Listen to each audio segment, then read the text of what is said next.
Hello everyone and welcome to the Redmen TV. I'm Steve Hall, delighted to be here with you today. Yes, it's your latest Liverpool news update, one with a twist today, because as we all know and as we've all been speaking about and all the content we've consumed, yes, Liverpool are the League Cup winners. They win the Carabao Cup, beating Chelsea by 1-0 with a Virgil van Dijk header. And in today's fan interactive show, I am going to bring you the what I think are 10 of the best stats to come out of the game. Let us know your thoughts on everything we discuss in the show.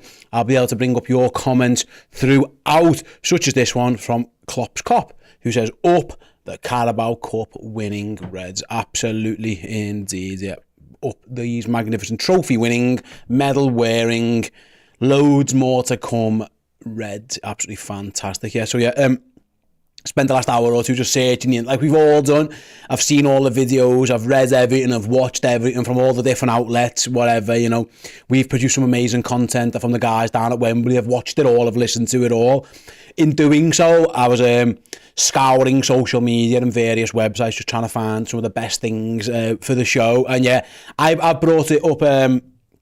I brought up 10 stats. If you guys find any others, or there's anything that you like at the end, then yeah, we can read some of your best things of the game out as well. Let's start with stat number 1 from Michael Reed, friend of the show.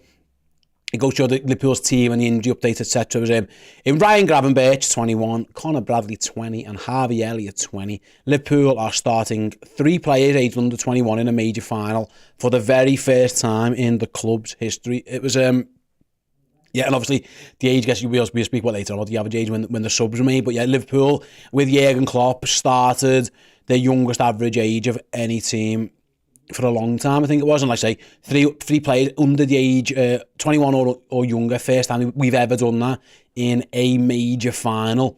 It's testament to how good those 3 players are that none of us were even particularly worried about any of those 3 players, were we? No one had any issues with Ryan Gravenberch, no one had any issues with Conor Bradley, no one had any issues with Harvey Elliott. It just goes to show how good all those 3 are, unfortunately. And I know Ryan Gravenberch got injured, which is a shame. He didn't get to see out his first cup final for Liverpool, but hopefully there's more to come for the Dutch star. But yeah, 21, 20 and 20, and then low. It's a very, very young Liverpool 11 that started the game. It only got younger throughout the course of the game as well. So yeah, that is my favourite stat. Stat number 1, first time we've had 3 players under the age of 21 or younger in a major cup final, and we've been in plenty of major cup finals in the past. In the glorious history of this football club. Speaking of ages, then. This one's from Orel Nazmiu. I think I'm going to go with that one, at Orel NZ. How did Liverpool's team rank in terms of age relative to other domestic cup winners? It says, I don't know if you can see that there, the average age of players that finished a match of FA Cup and League Cup winners since the 08-09 season, and Liverpool are top, and they're top by a considerable margin from Manchester City's team in 18-19. Yet the average age of players that finished the game for Liverpool was 24 and a half years old. The next was City in 18-19, who had an average age of 25.7 years. You got City again, Arsenal. Liverpool actually in 21-22, average age was 26.7, so almost 2 years older than this team. If you think about it as well, this is where averages are a bit mad, because obviously Virgil van Dijk and Endo in their 30s, then we have loads of teenagers. Of course, that is how averages work. But yeah, Liverpool were the youngest domestic cup winners of the last 15 years in terms of the average age of players who finished that game. None of the League Cup winners or FA Cup winners since 08-09 have had a younger team finish the match than Liverpool, which just goes to show what a monumental achievement it was for them. McConnell and Clark and Elliott. Obviously, you look at Jadon Danns as well. It was quite something, wasn't it? Gerald Kwanzaa only relatively younger, 2021 as well. It was Liverpool the youngest winners of a cup. I thought that was a really good stat as well. Chelsea actually had a very similar age. It's worth mentioning Chelsea have young players. The difference, of course, comes in the appearances of those players. Like Cole Palmer's young. He's played a lot of league games. Actually won a league title.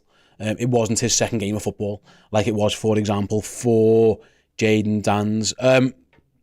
Right then, let's go. I'll bring up stat number 3. I'm going to go back to Michael Reed again. Give me a second to bring this one up. Virgil van Dijk Captain fantastic himself. He has scored 21 games for Liverpool, and in those games, Liverpool have won every single one of them. It's the most games a player has ever scored in for Liverpool while winning 100% of them. Legend, hero, captain. Yes, Virgil van Dijk obviously gets the winning goal. Every time Virgil van Dijk scores for Liverpool, Liverpool win the game. Maybe we need to start putting Virgil up front. And if you get 30 a season, guaranteeing us 30 wins, I don't know. But yeah, when Van Dijk scores, Liverpool win. It's 21 different games. He scored a couple more. That is obviously, there's a couple of braces in there as well. Definitely one against Brighton, I remember. But yeah, Virgil van Dijk, when he scores, Liverpool win 100% of the time. Absolutely incredible. What a performance from Liverpool's captain. Just absolutely out of this world how good he was. And if anyone was going to win that game for the Liverpool, it was probably going to be him. He was probably getting ready to take a penalty at this point. But no, instead he just bullies Chelsea, gets the header. He tried to rob him once. Couldn't do it a second time. There was nothing wrong with that second one. There's nothing wrong with the first one, really. But yeah, Virgil van Dijk, every time Virgil scores, Liverpool win the game. I know Ian Rush had that stat, didn't he, for a while. Liverpool don't lose when Ian Rush scores. Liverpool win every single game that Virgil van Dijk scores in, which is a very good omen if he can get himself on the score sheet between now and the end of the season. Yeah, as Craig says, Virgil van Dijk, captain, fantastic. And it's up there. You know, he's been man of the match in 3 finals now for Liverpool since he arrived here, which is, again, an incredible achievement for him. But this one, obviously, first time as captain, gets to lift up that trophy. Hopefully there's plenty more to come. Yeah, and as Tom Darby says, Virgil van Dijk has been unreal in the last few games. He's back to his best. He said it himself, didn't he, when he looked down the camera and said they thought I was finished. He's anything but. He is anything but. He is an absolutely super player. And as Michaela says, we produce some amazing captains. Yeah, it's a big honour to be captain of Liverpool Football Club. And Virgil van Dijk carries that honour with distinction. I think it is definitely fair to say. Yeah, Jason says stick him up front against City. Yeah, let's get. Why don't we put Virgil up front, see if we can get one in the first 5, and then we'll win, because every time he scores, we'll win. I think it's a foolproof plan. I can't see any flaws in that logic at all.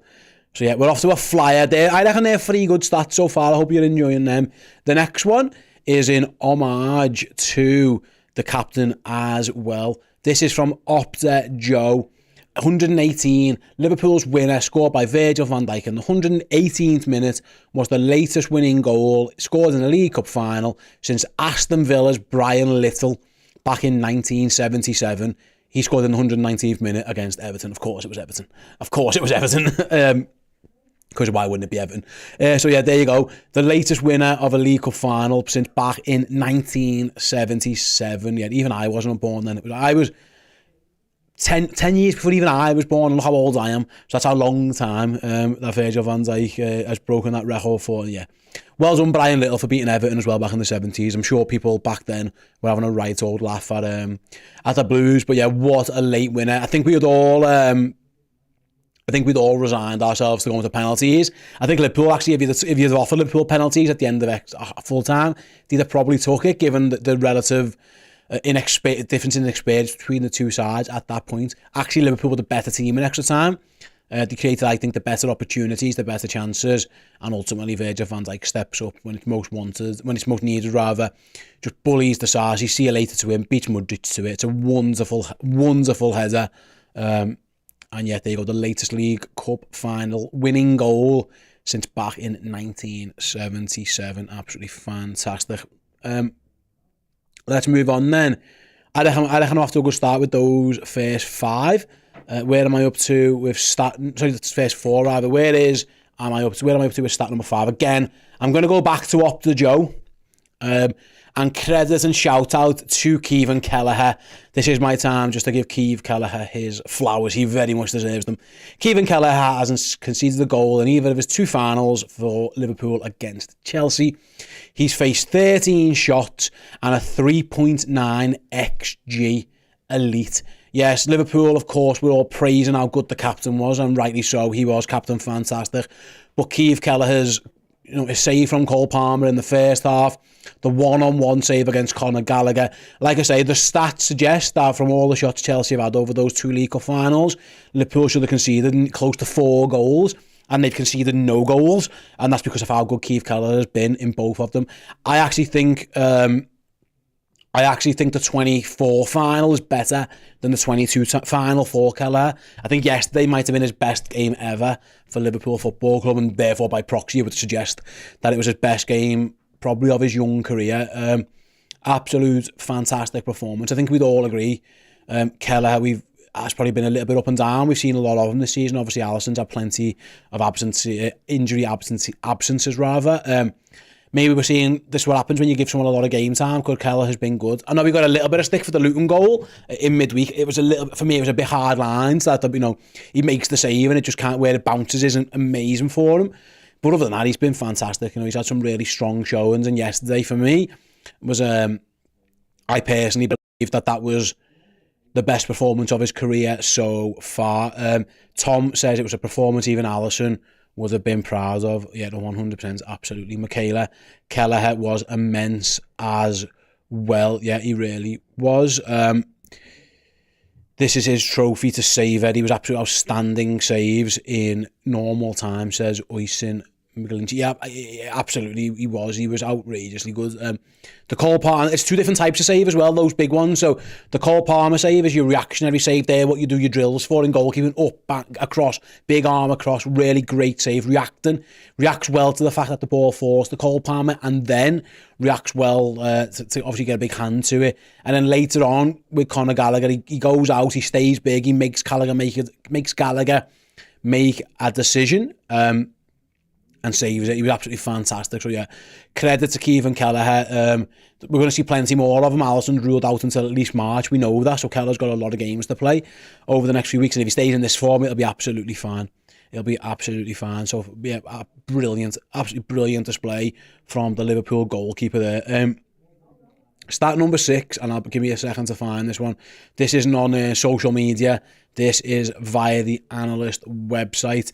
And yeah, and we always say that Liverpool like to put us through the ringer. I'll highlight this one in a second so you can see it. There we go.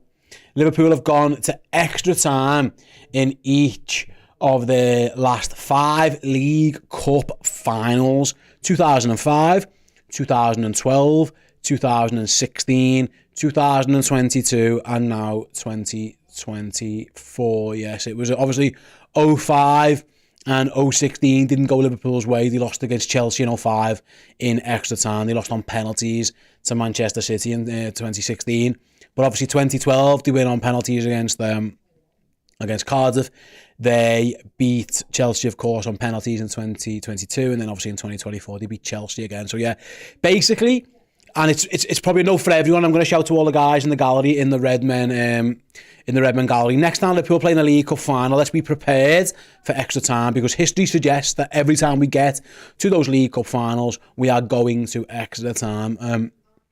It goes on to say it's 9 of Liverpool's last 11 finals matches in the competition played at Wembley. Liverpool just always go to extra time in this cup, it feels like. So yeah, in 9 of the 11 finals matches, in League Cup finals that Liverpool have been in at Wembley, they've gone to extra time. So when Liverpool get to the League Cup final, we tend to go to extra time. Right then, let's move on. Another one, stat number 7. So yeah, this is the average transfer costs that finished the game yesterday. There we go. So of the game I finished yesterday, the total transfer costs: Liverpool's 150 million, Chelsea 512 million pounds. A lot of that was brought up by Moises Caicedo and Enzo Fernandez, of course, who got given the runaround by Endo and a bunch of kids. But because I know a lot of Chelsea fans have kind of bit back at the notion of Klopp's kids beat us, and they were like, yeah, well we might have a younger team and etc. But they spent a lot of money on their young team. Liverpool spent not as much. So yeah, £150 million of Liverpool was what Liverpool's final 11 cost them. Bear in mind, half of that is Virgil van Dijk. It's incredible. Mudryk, £100 million. Endo Fernandez, what, 100 million roughly? Moises Caicedo, even more than that. Yeah, it just goes to show, like, yeah, money isn't everything, is it? There's more to football than just spending loads of dough. It doesn't always work. So yeah, absolutely fantastic from Liverpool's youngsters to get the job done. And yeah, there's the disparity. So when your Chelsea fan mates or whatever are arguing, no, well, your team might have been younger. Actually, look at the money that you guys spent on your team, and that just goes to show the disparity between the two. And as Josh Worthington says, you can't buy quality with endless amounts of money. No, you can just buy Moises Caicedo, an absolute crab who looks like he's playing in wellies. Speaking of Liverpool midfielders, I'm going to bring up young James McConnell. This is a stat from Andrew Beasley, another friend of the Redmen TV. Says from 81st minute to the end of the game, James McConnell had the most touches of any player on either side. He only came on in the 87th minute. So yeah, basically from 87 onwards, James McConnell touched the ball 47 times. That's more than Enzo Fernandez, 45, Virgil van Dijk, Malo Gusto, and obviously Keith Kelleher there at the end when Liverpool were playing it back. Maybe a little bit of wasting of time at point, which was absolutely perfect. Yeah, James McConnell, it was amazing to see how, getting on the ball, being brave enough to take the ball, get on, play it around. He took one of the best yellow cards any Liverpool player in the history of the football club has ever taken. But when he just, yeah, I'm not having that counter-attack at all. Sit down, Cole Palmer, absolutely sit down. So yeah, James, Billy says as well, McConnell's yellow might be one of my favourite moments of the game. It's up there. It was genius from the young lad. So yeah, the bravery to get on the ball, but also it goes to show, actually, I thought Liverpool were really good the next time. They did try and continue to stick to their principles, albeit with a depleted team. James McConnell's only young, of course he is, and actually when Liverpool have used them, it's more often been as a number 6 in this game because of how fantastic Enzo is.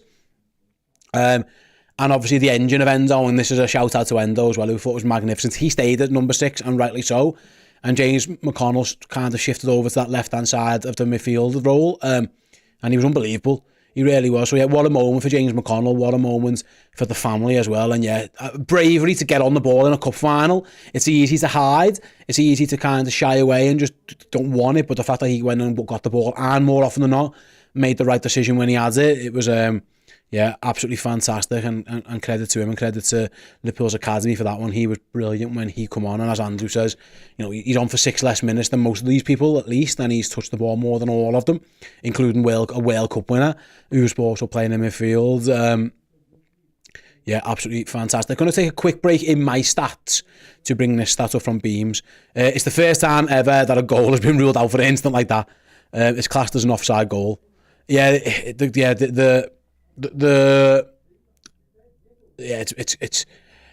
crazy, really. Yeah, I couldn't quite believe it. Endo is offside, but Colwell runs into him. He doesn't grab Colwell. He does nothing wrong. Chelsea got away one there, but thankfully Liverpool got the job done in the end. And this isn't an official stat, but Brian is right. Ben Chilwell's a complete muppet yesterday. Yeah, Ben Chilwell, England international.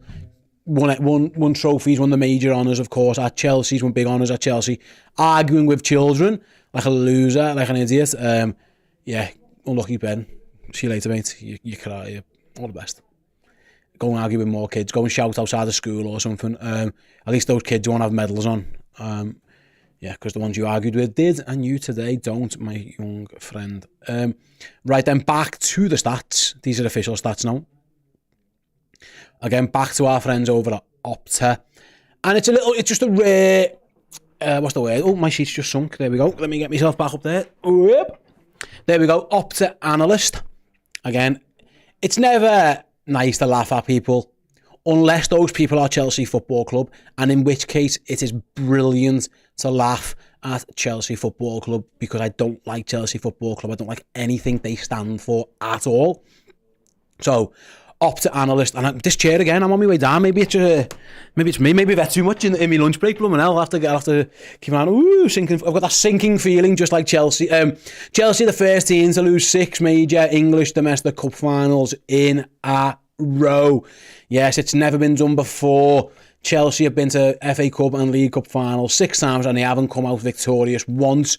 Half of those defeats are, of course, at the hands of the mighty Reds. So yes, whilst I wanted to celebrate Liverpool, I think it's very, very, very important and a very, very necessary thing to do is to laugh at Chelsea whenever you can, because they're the worst.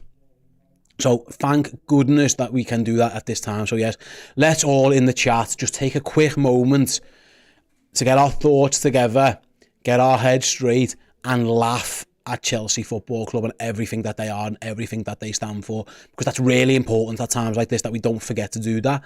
Whilst we're celebrating us, and rightly so, it's really, really, really important that we laugh at Chelsea and continue to do so. Yeah, absolutely continue to do so. As Thomas says, I agree 100%. Plu is laughing at Chelsea. So is Julia. So is the quiet one. Yes, let's continue to laugh at Chelsea because, yeah, absolutely. Beams, yeah, look at all the laughs. There's a laugh. Josh is using the H laugh, which I like to see. John's laughing at Chelsea. So is Billy. So is Jeremy. So is Freedom. So is Theo. Yeah, everyone is doing exactly the right thing, such as Brett, such as Sylvie, apologies, I got your name wrong, such as Florian, such as Scotty, and such as Clivo92. Yes, we are all laughing at Chelsea, and it's very important to make that clear that we really, really enjoy laughing at Chelsea because it's really, really, really funny. And yes, 6 times they've gone now to a domestic cup final, and on all 6 occasions they have lost, and 3 of those have come at the hands of the mighty Reds, and yesterday came at the hands of kids. And listen, I do not like Gary Neville at all. Let's make that clear. But his line, Klopp's kids beating the blue £1 billion bottle jobs, is a great line. One of the great lines in commentary history. Another reason to laugh at Chelsea as well. We don't need any more excuse, as Bobby with his members chat uses his members chat to exclusively laugh at Chelsea, which is really important to do. It's really important that we keep laughing at Chelsea. So well done, Bobby. You keep doing it, or keep doing it as much as you can. Yeah, and Liam puts it best with that. I love it. Absolutely love it. Right then. And you might think, Steve, that was really immature and you shouldn't have done that, and show a bit more dignity and show a bit more class, and you shouldn't laugh at people. And you're probably right, but what I'm going to do with stat number 10 is laugh again at someone. This time I'm going to laugh at Harry Kane, because yes, this post, and this is a true stat, I have not made this up, this is an absolute true stat. Jayden Danns now has more career major trophies than Harry Kane. It's important to clarify that is a true stat. Jayden Danns has made a grand total of 2 professional appearances, both off the bench, both this week. He is a young teenage boy.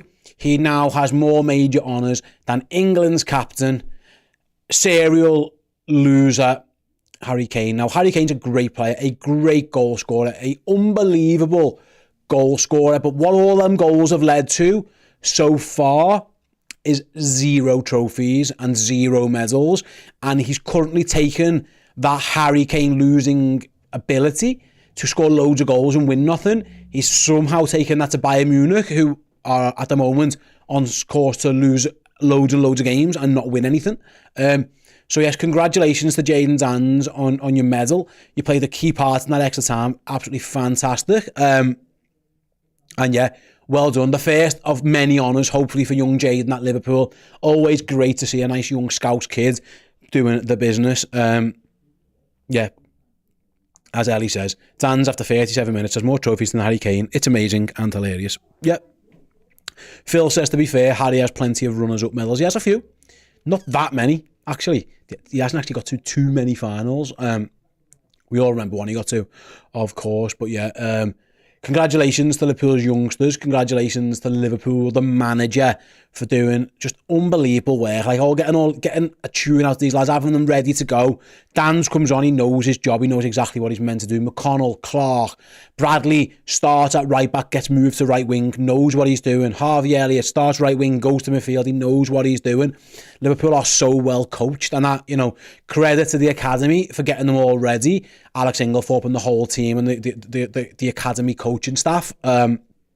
Credit to them, credit to everyone involved. That picture that we all saw at the end of all the young lads posing, of course, and there was a couple missing from that. I don't think Curtis was on it. I don't think Keith Kelleher was on it as well. They should hang that outside the AXA doors and just say, listen, this is what this football club can do for you. So well done to everyone. And yes, it's really, really, really important to laugh at Chelsea. I just one more time, just circling back to that one. Just make sure you keep doing it. So yeah, thank you so much for joining me for this episode. It wasn't really a news update.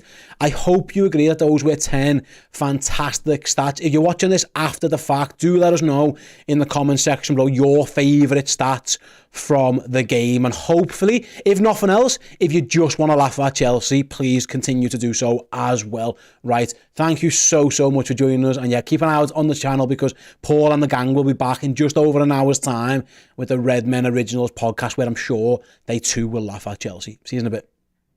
Hey, thank you so much for checking out the content today. If you want to get your name in and amongst these wonderful people, then head to redmenplus.com. Join as a Legend tier subscriber. You're going to get free merchandise codes. You're going to get in our Discord, and you're going to get your name at the end of YouTube videos. Yes, redmenplus.com, Legend tier status.